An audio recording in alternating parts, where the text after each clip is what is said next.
day everyone. I am Jana Rodriguez, your host for today's webinar. And I am here to welcome you all on our webinar entitled Roles of the Audit Committee.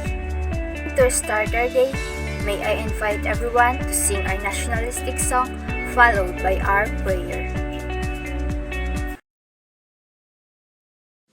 Mga kababayan, ang pambansang awit ng Pilipinas. Kayang magiliw, telas ng sinakalan, alam ng puso, sa dikit mo'y buhay. Lupang hinirang, tuyag ka ng magiting, sa mandulupin, di ka pasisingil, sa nagatang tutok sa simoy at sa langit mong pagaw, ay hinatang tulad, awit sa pagkayang minamahal. Ang isang ng matawad mo'y tagumpay na nag-iindig, ang bituin at araw niya kailan pang ay di magtitingin. Luman ang araw ng walhagit pagsinta, buhay langit sa piling mo. Ang inigaya ng pagkay mga api, ang mamatay ng dahil sa'yo. Dear God, thank you for the opportunity to meet together. Please help us to come together to make this institution reflect your kingdom. Breathe life into our ideas and decisions. Help us build a team that has love and respect at its heart. Give us the strength to continue working for your kingdom in this time of pandemic.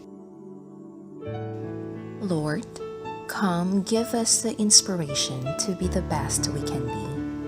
May we be a shining example of your goodness and truth within, wherever we are. Inspire our thoughts, discussions, and ideas, and continue to remind us that all that we do here today, all that we accomplish, is for the pursuit of truth for the greater glory of you. We ask these things in your name. Amen.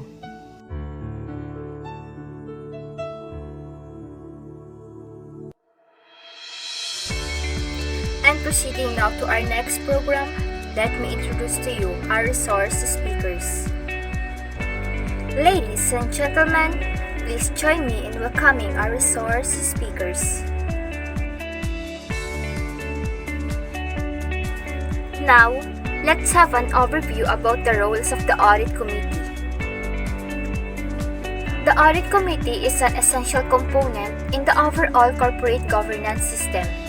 The objectives of this committee should be geared toward carrying out practical, progressive changes in the functions and expectations placed on corporate boards.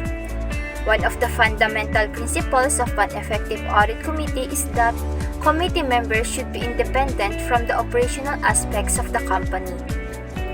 This means that a company's senior management should not be audit committee members. The senior management, however, has to be given the opportunity for important communication with the audit committee. Moving right along, it is now my pleasure to introduce to you our first resource speakers for the topic, Understanding the Audit Committee's Responsibilities. Ms. Pabines and Ms. Ocop, the spotlight is now yours. Understanding the Audit Committee's responsibilities. An audit committee should be engaged mainly in an oversight function and ultimately is responsible for company's financial processes and the quality of its financial reporting. Dapat daw po yung audit committee mainly engaged sa isang oversight function and ultimately responsible para sa company's financial processes and para rin po sa quality of its financial reporting. Kumbaga, dapat po ang isang audit committee, alam po nila yung roles nila at mga gagawin para ma-achieve po yung goal ng isang committee. So, I am here to continue the discussion regarding to the understanding the audit committee's responsibilities. Ano nga ba ang responsibilidad ng isang member ng audit committee? Siyempre, ang una tayong maiisip is transparency. Kailangan maipakita, mailista kung ano nga ba ang pumapasok o lumalabas na pera, nagagastos, kung saan napupunta, kung anong pinagagastusan, lahat ng bagay na yan. For example, po is yung sa ating gobyerno, which is the Commission on Audit, na ito yung isang sangay ng gobyerno, nagbibigay datos para malaman natin kung napapasaan nga ba ang pera ng bayan. Para malaman din natin kung may mga hidden agendas ba ang mga tao dito. Syempre po, hindi mawawala. Kaya dapat kailangan ng ma-audit talaga. Yung transparent at malinis na pamamalakad sa ating gobyerno. As a continuation po, the next slide is for the committee to carry out the said responsibilities. The committee must have a working knowledge on the company's goal and its long-term plans and vision, including the issues of the company is facing in trying to achieve these certain objectives. Hindi naman po mawawala sa isang kumpanya isang mga tulad mga issues. Siyempre, lahat naman ata dumadaan sa ganun.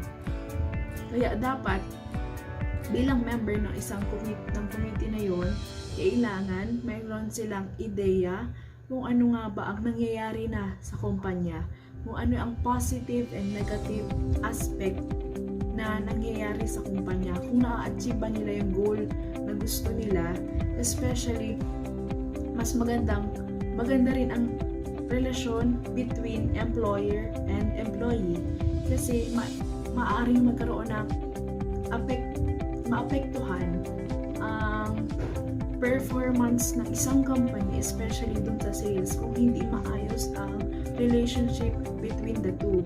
And next slide is yung examples of issues that the audit committees should consider.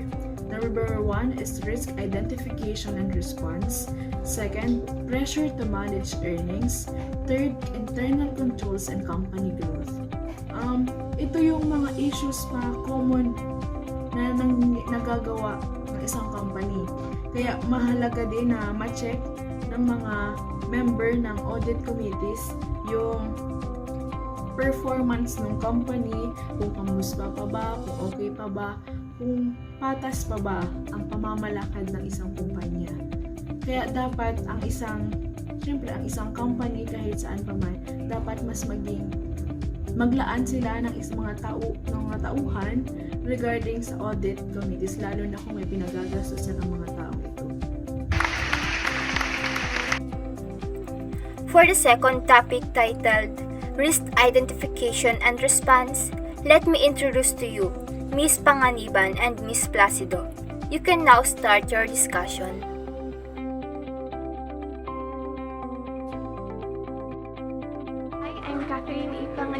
Reporter in Risk Identification and Response. So first, let's define what is risk identification.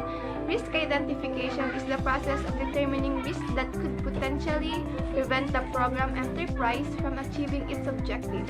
It is also an early continuous identification of events that if they occur, it will cause negative impact on the project ability to achieve performance or capability outcome goals.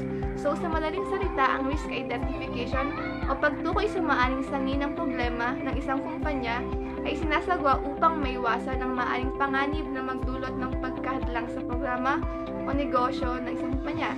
Ito rin ang maagang pagtukoy at pagkilala sa mga kaganapan sa labas ng kumpanya na maaring magdulot ng negatibong epekto sa kakayahan ng proyekto na maaring humadlang sa layunin ng isang kumpanya. So, what is response? The audit committee spends much of this phase performing the procedures outlines the risk assessment phase. This involves obtaining confirmations, performing substantive tests, analytical procedures, and inquiring with management.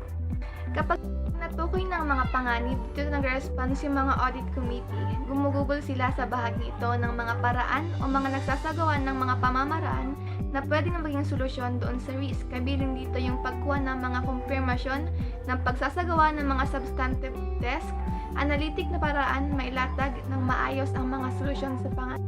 Effective, an audit committee must have an understanding of the risk of the company faces, and more importantly, the company's internal control system is identifying mitigation of the risk. Pero ang risk identification at response ay para magkaroon ng mga pag-unawa at pagtukoy sa mga risk na kinaharap ng isang kumpanya. At sabi dito, upang maging epektibo ang isang audit committee ay kailangang magkaroon ng an internal system control sa pagtukoy ng risk upang maiwasan yung mga panganib na iyon.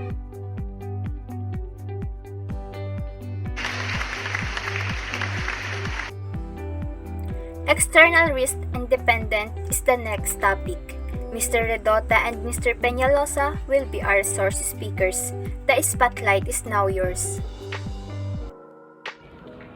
So, good day everyone. I am the discussants of external risk independent under the topic of the role of audit committee. So, let's start. So, let's define first the meaning of external risk. So, what is external risk? External risks that are produced by a non-human source and are beyond human control. They are unexpected but happen regularly, enough in a general population to be broadly predictable. So, meaning to say, external risks often include economic events that arise from outside the corporate structure. External events that lead to external risks cannot be controlled by a company or cannot be forecasted with a high level of reliability. So, therefore, it is hard to reduce the associated risk. So, let's go to the example of the risk, external risk. What are the example of external risk? So, the first one was rapid technological change. So, what is the role of the audit committee? Audit committee should be always on the lookout for the company not to be left behind due to the advancement of technology. So, meaning to say, the audit committee should review the process by which the entity's significant risks are identified and ensure that the board is fully apprised in this risk. The audit committee should clearly scrutinize the risk register that results the processes for the risk identification and assessment. So, how it is important to the role of audit committee. So, an audit committee is responsible for providing oversight over the organization audit and other areas involving financial management. This group serves as the key role in helping the board fulfill its fiduciary responsibilities in overseeing the organization finances. So, ganun kahalaga ang ginagampan ng papel ng audit committee pagdating sa mga ganyang risk para magkaroon ng mas mataas na revenue ang isang corporate. Okay, let's go to the example of technological change. Technological change has long history, and each wave of technological development has resulted in change in the nature of work. It is according to Welfare 2000. Examples include the Industrial Revolution, developments in transportation through air, land, and water, and most recently, information technology and communication revolution. For example, technological risks that a business may face includes outdated operating systems that decrease production's ability or disruption in supplies or inventory. Also, technological risks could include not investing in an IT staff to support the company systems. Server and software problems that lead to equipment downtime can increase the risk of production shortfalls and financial costs due to the less revenue and idle works. So, research and development is often a component of reducing external risk. because it evolves, keeping current with new technologies. By investing in long-term assets such as technology, companies can reduce the risk of falling behind the competition and losing the market share. So let us know what happens when a firm experiences a positive technological change. So the process a firm uses to turn inputs into outputs. Further, positive technological change is defined as being able to produce more outputs using the same inputs. Being able to produce the same outputs using fewer inputs. So, meaning to say, whenever a firm experiences positive technological changes, it is able to produce more output using the same inputs or the same outputs using fewer inputs. Positive technological change result from rearranging the layout of the store, faster and more reliable machinery, and etc. So kung mayroong positive, meron din naman itong negative effect. So what is the negative effect of technological change? Negative technological change is when a firm must use more inputs to produce the same outputs. So because your business benefits from technology, your company also becomes dependent on it. When the inevitable glitches, bugs, and power failures come, you may find yourself unable to accomplish simple business tasks. For example, a glitch in a credit card processing operation will create major headaches. To summarize these topics, it is important to identify the external risks by the audit committee, such as the rapid technological changes that may lead to the lower revenue of the business.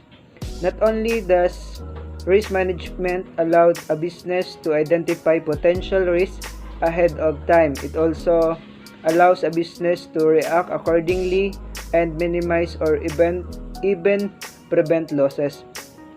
Without accordingly using risk management, a business cannot successfully define objectives. The new role in this modern time is to embrace things brought about by technology and be a survivor. We all know that technology affects the way individuals communicate, learn, and think. It helps society and determine how people interact with each other on the daily basis. Technology plays an important role in society today. It has positive and negative effects on the world and impacts in daily lives, and also has a positive and negative effects to the business and corporate. Thank you.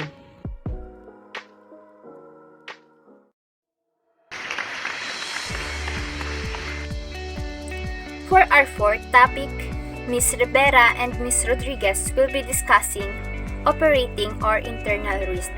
The spotlight is now yours. Good day, everyone. Today, we are in charge to discuss operating or internal risk. Me and Ms. Rivera will give some information about this topic.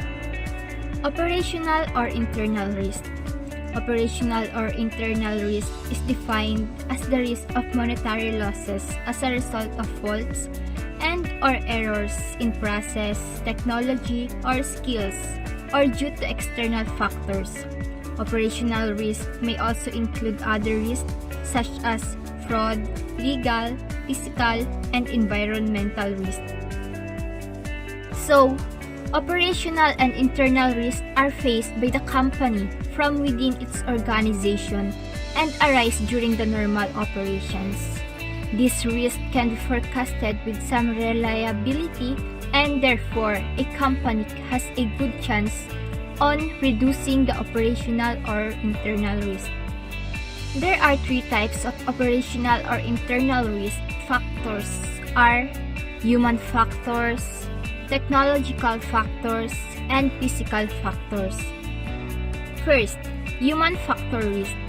Personal issues may pose operational challenges. Staff who will be ill or injured and as a result are unable to work can decrease production. Human factor risk, from the word itself, human. We all know that it is an employee or personal issues that may pose operational challenges. For example, a staff will become ill or injured and as a result are unable to work can decrease or reduce the production. So, a company may need to hire or replace the employee, the key to the company's success. Second, technological risk. Technological risk includes unforeseen changes in the manufacturing, delivery, or distribution of a company's product or service. For example, a technological risk that a business may face includes outdated operating systems that decrease production ability or disruptions in supplies or inventory. Third is physical risk. Physical risk is the loss of or damage to the assets of a company. A company can reduce internal risk by hedging the exposure to these three risk types. For example, companies can obtain credit insurance for their accounts receivable through commercial insurers, providing protection against customers not paying their bills. Credit insurance is usually very comprehensive and provides protection against debt default for a wide range of reasons, covering virtually every conceivable commercial or political reason for non-payment. Recurring organizational changes, turn-off key personnel are some of the danger signs that the audit committee cannot afford to neglect. So, things like recurring organizational changes may hamper the operational momentum of the company, rendering it slow in its progress in achieving its vision. So, here are some internal risks worth of consideration. Complexities of transactions, complex organizational structure, swift growth, performance-based compensation that are excessively inappropriate, exposure to currency differences on foreign currency denominated loans. Last, financial results that are abnormally different. Hi everyone, I am Cassandra Rivera and we will be discussing about the examples of operational or internal risk. Being aware of its definition, we may think that the words organization, maintenance, employees, compensation, structure, transaction, and performance can correlate the idea of operational or internal risk. So, let's proceed knowing what these examples are. Number one will be the complexity of transactions. This may develop in the exchanges within the entity that can be brought up with the volume of data to be exchanged, the functionality of the information exchange, and the communication standard adopted. We should be considerate of the elements of the transaction, most especially if it's in the larger scale. We should also ensure the legibility of the transaction through the prepared contract to prevent fraud. The operating agreement is clarified by both parties and is mutually comprehensible. Number two, complicated organizational structure. This refers to the complexity of the flow of the organization itself, because sometimes the saying that two brains are better than one is not a good strategy. Number three, swift growth, which can be an effect of erroneous postings or fraudulent transactions.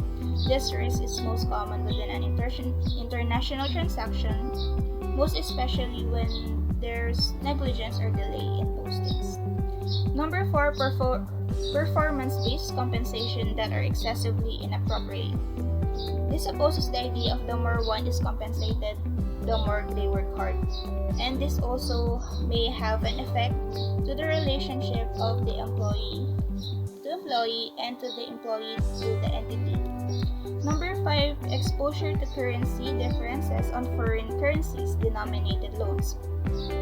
This relates to risk number three, which is the swift growth, because there may be instances that there will be changes into the monetary values.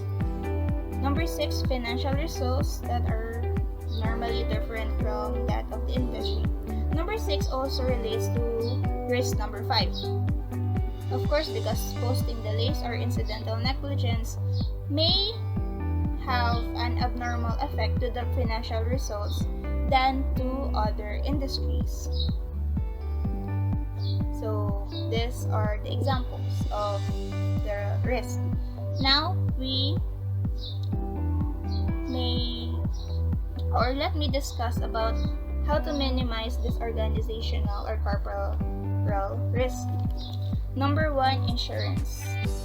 This is a mutual benefit to the employee and employer for the reason that if one of them may be negligent or did not take responsibility, none of them will be left empty-handed if ever problems occur. Number 2, equipment checks. Always make sure that equipments are used correctly and accessible only to those who are capable and qualified to use it, because will you give a paintbrush to the chef, right? Number 3, data security. This is why corporations are careful of whistleblowers, because we should ensure that information that are known as important should be kept properly, because some of this data are dangerous to be leaked because it may have a significant effect to the corporation itself. Number 4.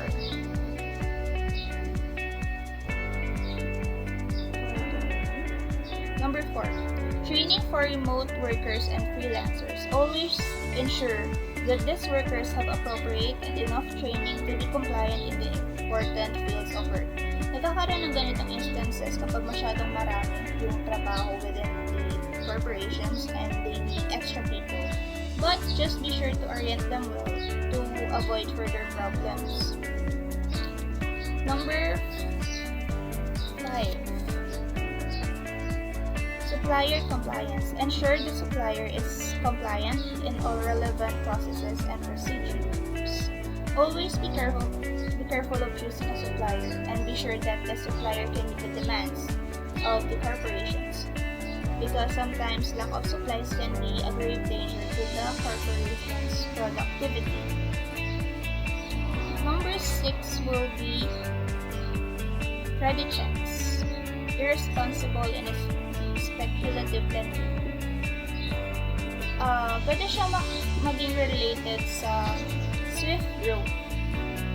Kasi kapag yung loaning, especially in international, kasi nga diba, mayroon tayong different currencies, maaaring hindi siya makompute ng tama. Kaya magkakaroon ng financial problems yung entities. Number 7, outstanding or ongoing litigation, cooperative processes of taking legal actions. Number 8 will be early warning systems. Prevention tends to be most effective from form of risk management, especially kapag meron kayong mga key risk indicators. Ito yung minsan na nagme-measure ng errors. Diba? Meron tayong margin of error. Nagpe-predict kung ano yung mga pwedeng maging problema ng transaction. It should be also comparable information out to secure. Number 9 will be the accountability and traceability information system. Knowing the personnels that are involved in the transaction. Based on what is stated, knowing the root of the problem may open a path upon finding the solution, so it makes it easier to solve or prevent such risk from happening. So that's all. Thank you for listening.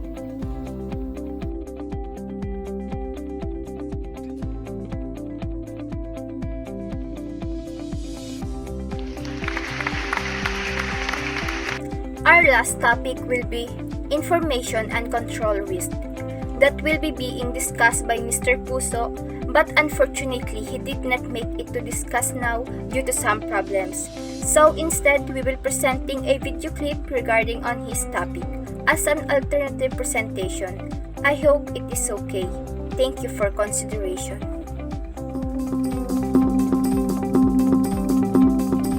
One of the things that I really believe is important for our clients to understand is the type of risk that our auditor is thinking about as they're working with you on your engagement. We think about audit risk, control risk, and detection risk. Audit risk is the chance that something in our audit is wrong. We missed something, we didn't test something, our opinion that we issued is incorrect because there was something that we should have found. And obviously we want that risk to be as low as possible, and we're always thinking about that as we're doing our work.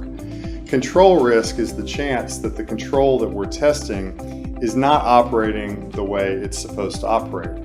For example, controls fail, and if you have a person who's responsible for monitoring a system, people fail, people make mistakes. There are inherent limitations to humans doing something, and so there's always a chance of that control not operating effectively. What about technology? Technology has failures, it has anomalies. Sometimes it's down, or it's not able to connect, and it's not able to do what it's supposed to do, and so that control can fail. And so that's control risk, that what are the chances that this particular control won't operate in the way that it was intended to do.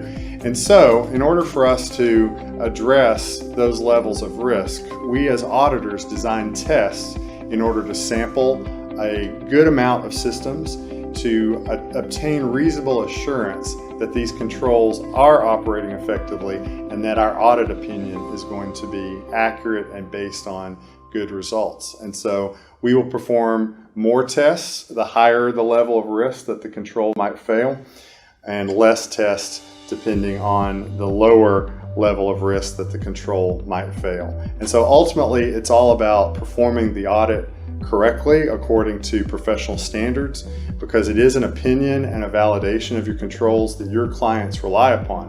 And so they rely upon the auditor to do a quality job, and you should expect that and demand that as well, to make sure that your environment is tested as stringently as it can be, so that nothing is missed and nothing is left undone before we issue the opinion.